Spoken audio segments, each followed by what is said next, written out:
শিব মন্দির, তারপরে এই যে রামকৃষ্ণের মন্দির, রামকৃষ্ণ মঠ, মা শারদা।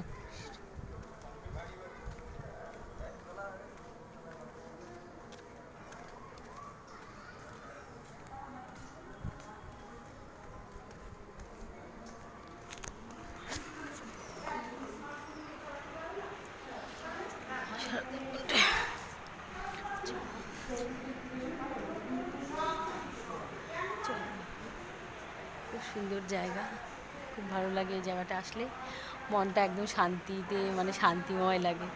খুব সুন্দর পরিবেশ, এত ভালো লাগে মানে কি বলবো, সত্যি খুব ভালো লাগে। যখন তোমরা কেউ আসবে শ্যামনগরে তখন আসলে অবশ্যই এসো ওই মন্দিরে, ঠিক আছে? খুব ভালো লাগবে দেখবে। রামকৃষ্ণ মঠ, রামকৃষ্ণের শরণতীর্থ। টাটা।